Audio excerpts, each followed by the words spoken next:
सास बहू का लिव इन रिलेशन। नेहा खुले विचारों वाली लड़की थी। अरे नेहा, क्या दिन में सोती है? ससुराल में ऐसा नहीं चलेगा, वहां तो काम करना पड़ेगा। काम जितना काम होगा कर लूंगी माँ, पर अगर कोई ये कहे कि सारा आराम छोड़कर सिर्फ काम ही करना है तो ना भी ना, मुझे नहीं करनी शादी। अरे कैसी बात कर रही हो? अच्छा चलो जाकर नहा लो, मैं नाश्ता लगा देती हूँ, फिर तुम्हें कॉलेज भी तो जाना है। नेहा कॉलेज के लिए निकल जाती है। वो सोचने लगती है कि ससुराल में वो कैसे मैनेज करेगी। क्या हुआ नेहा, परेशान लग रही हो? अरे यार, तू तो मुझे जानती है ना, मुझे अपनी लाइफ बिल्कुल परफेक्ट चाहिए, लेकिन लग नहीं रहा लोग मानेंगे। यार कहीं मेरी शादी ऐसे घर ना हो जाए जहां मेरी जिंदगी ही नरक हो जाए। अरे मैंने ना कल एक इंग्लिश फिल्म देखी थी, उसमें भी कुछ ऐसी ही समस्या थी हीरोइन की। अच्छा, तो फिर क्या किया उसने?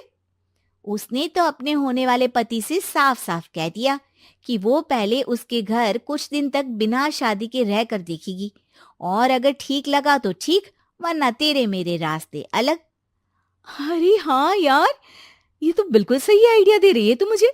चल मैं तो चली, थैंक्स यार, तूने मेरी प्रॉब्लम सॉल्व कर दी।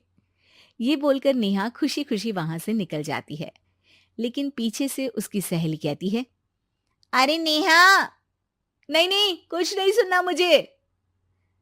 ये बोलकर वो वहां से चली जाती है। हे भगवान, पूरी बात सुने बिना ही चली गई। अरे वो तो विदेशी फिल्म थी, वहां सब चलता है, लेकिन ये तो भारत है, सभ्यता और संस्कारों वाला देश, जहां शादी से पहले लड़की को ससुराल में नहीं रखा जाता। खैर, नेहा मस्त होकर घर आती है। नेहा, कल तुझे लड़के वाले देखने आने वाले हैं, और हाँ, इस बार कोई बहाना नहीं चलेगा। हाँ हाँ, आने दो आने दो, मैं तैयार हूं शादी के लिए।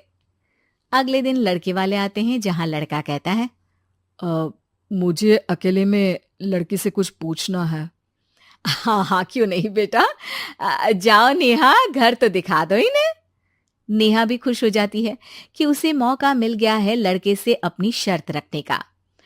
देखो, मुझे ना शादी से बहुत डर लगता है, पता नहीं कैसी लड़की आए, तालमेल बना पाए कि नहीं मेरे परिवार से। मैंने कई घरों में रोज का क्लेश होते देखा है। तुमने तो मेरे दिल की बात कर दी। मैं भी यही सोच रही थी कि भाई सास तो अच्छी होनी चाहिए, पति सपोर्ट करे ना करे, रहना तो पूरे दिन सास के साथ है। लेकिन मेरे पास ना इसके लिए एक बहुत अच्छा आइडिया है। अच्छा, कैसा आइडिया? क्यों ना शादी के पहले मैं कुछ दिनों तक तुम्हारे घर आकर रह लूं, तुम लोग मुझे समझ लेना, मैं तुम लोगों को समझ लूंगी। ठीक लगा तो शादी, वरना टाटा बाय बाय। क्यों? लड़के को नेहा की बात में दम लगता है। वो घर के सभी लोगों के सामने नेहा की बात रखता है। अरे पागल हो गई है क्या? ये कैसी शर्त है? अरे शादी से पहले मैं क्यों तुझे किसी और के घर भेजूंगी रहने? अरे लड़की के ख्याल तो 20 साल आगे के हैं, इतनी भी खुले विचारों वाली लड़की नहीं चाहिए हमें। अरे माँ, क्या बुरा और गलत बोल रही है ये? रहना तो हम दोनों का है ना, कल को कोई परेशानी आई तो तुम सब तो ये बोलकर निकल जाओगे कि जिंदगी तुम लोगों को ही निभानी है, तुम लोगों को जो करना है करो। तब क्या करूंगा बताओ? सबके समझाने पर वो लोग मान जाते हैं। वाह, मैं 2-3 दिनों में पैकिंग कर लूंगी, तो आकर मुझे ले जाना। और नेहा पहुंच जाती है विशाल के घर। आओ आओ, ये रहा तुम्हारा कमरा। इस घर में तुम एज अ गेस्ट रहो, लेकिन माँ तुम्हें बहू की तरह ही ट्रीट करेंगी, और तुम भी उन्हें सास की तरह ही रखना। बस फिर क्या था, शुरू हो जाता है लिव इन सास बहू का ड्रामा। अरे चाय तो बना दे बहू। जी सासू माँ, अभी लाई। नेहा चाय लेकर आती है कि बस चाय लेकर आई हो, इसके साथ पकोड़े भी ले आती। लेकिन आपने तो बताया ही नहीं कि आपको चाय के साथ पकोड़े भी चाहिए। हाँ हाँ, अब तो पता चल गया ना। रात को खाना खाने के बाद नेहा किचन में खटर पटर कर रही होती है। क्या हो रहा है वहां नेहा? माँ जी, मैं ना रात को अदरक वाली चाय पीकर सोती हूँ, ये मेरी आदत है। अच्छा, तो जरा मेरे लिए भी बना देना। दोनों सास बहू रात को चाय पीती हैं। अगले दिन, नेहा, मैं मंदिर जा रही हूँ, मेरी साड़ी निकाल कर बेड पर रख दे। नेहा सास के लिए साड़ी निकाल कर रख देती है। वो देखती है कि उसके आने के बाद से सास ने घर का कोई भी काम करना छोड़ दिया है। यार मैं क्या करूं? ऐसा ससुराल तो मुझे नहीं चाहिए था जिसमें मैं ही सारा काम करूं। मैं तो ऐसा घर चाहती हूं जहां सास और बहू दोनों मिलकर किचन में काम करें। हे भगवान, रात को चाय पी ली, पेट में गैस बन गई, अब तो चला भी नहीं जा रहा है। मुझे तो ऐसी बहू चाहिए जो हेल्थ के प्रति कॉन्शियस हो, क्योंकि वो ठीक रहेगी तभी तो मैं ठीक रहूंगी। दोनों समझ जाती हैं कि वो लोग एक दूसरे के लिए नहीं बने हैं। अगले दिन, नेहा, जरा चाय तो ले आना। नेहा चाय के साथ चिला भी बनाकर ले आती है। सास खा पीकर सो जाती है।